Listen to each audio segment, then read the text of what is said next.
Okay, well, let's move on to chapter 3. Hopefully you guys can hear me over all the traffic that's passing my office right now. Apparently it is time to drive past my office time. So I've got my microphone nice and right outside my mouth, so hopefully you'll only hear me and not all the rumbling motorcycles and people who are going past. All right, so I wanted to launch it from the modules because I wanted you guys to see that the PowerPoints that I'm working from are the exact ones that are in the modules. So, all right, now we're going to get into chapter 3 here, and we're going to be discussing two philosophical concepts, operationism and essentialism. Okay, let's start with this nice New York Times. This is just part of the article that appeared February 23rd, 2010. EPA chief goes toe-to-toe with Senate GOP over climate science. All right, so defended the science underpinning, blah, blah, yada, yada. What I wanted you to notice here is this italicized part. The science behind global climate change is settled. Okay. Human activity is responsible for global warming. That conclusion is not a partisan one. Okay, so this is our EPA administrator, not necessarily, a climate change scientist. So this is probably a person who's in that job because they've got a political appointment. But what I wanted to emphasize was, and I'm the one who put the italics there, the science behind climate change is settled. Claims of perfect or absolute knowledge tend to choke off inquiry. Because a free and open pursuit of knowledge is a prerequisite for scientific activity, scientists are always skeptical of claims that the ultimate answer has been found. This comes out of the previous edition of our textbook, so I'm not sure if it's still on page 36, but it's still in our textbook. We should always be skeptical of any claim where the science is settled. We know. It's been proven. We all agree. As soon as you start hearing those kinds of words, your little scientific, spidey senses should be up. And you should be thinking, what is causing everybody to decide to all get on board at exactly the same time and squelch any kind of contrary idea? That should always get you nervous when you hear about anybody trying to squelch a contrary idea. Okay. Let's get at the heart of our topics for this chapter, essentialism. Essentialism, like I said at the very beginning, is a philosophical endeavor. The goal of essentialism is to break down concepts into their essential components. That's why it's called essentialism. We're going to try and figure out, okay, what is it really? What is the true definition of something? What exactly are we trying to study? I used the example of gravity and found this cartoon about it. Gravity, Wilson. Wilson, try it sometime. Gravity is not fully understood. We don't have like an official definition of it. Of course, there's like attempts to define it. Smaller bodies will be pulled towards larger bodies, kind of thing. But what is it? What is it? Even those of you who have had physics classes are saying, you're right. No one's ever officially defined it. We all know what it is.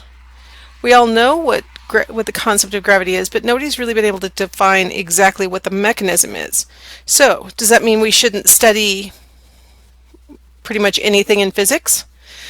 To expand my scientific mind, I was reading some articles about things that Einstein asserted in his theory of relativity and special relativity, and different tests that have been conducted to support or refute his theory.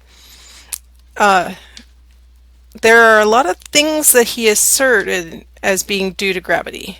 That if gravity works as we expect it to, these are the outcomes we should see. One that I found really particularly interesting was an analogy that larger bodies can bend the space-time continuum, and the author and I don't know, maybe Einstein originally said this, I don't know, but I just know for sure the author said it would be like taking Earth is a bowling ball and you put it on a trampoline, and the trampoline will slump underneath the weight of the bowling ball. You can imagine that that's what space is doing around massive bodies. And then they said, but even worse than just denting it like that and making part of time actually bend, time is kind of like honey around a spoon that you could be spinning, and the time would sort of accumulate around the spinning spoon, making the analogy to a spinning large object. Okay, my mind's blown because I've never really studied physics, and so I'm like, wow, I've never heard those analogies before. But still, what is it? All we know is that a large mass can cause these effects due to gravity, but what is it? We still have not defined it. Yet we can study it and make assertions about how it's going to work. Essentialism says we can't really move forward until we've all agreed on exactly what we're talking about. We have to break down the concepts into their essential components so that we know what we're talking about. I'll tell you a historical example from psychology. Back in the early days of psychology, they were really interested in studying the structure of consciousness. It was a school of thought called structuralism that had been founded by Wilhelm Wundt. You guys might be familiar with his name because he's credited with founding the first psychology laboratory. Well, Wundt said, we've got to figure out the different little elements that go into each of our conscious experiences.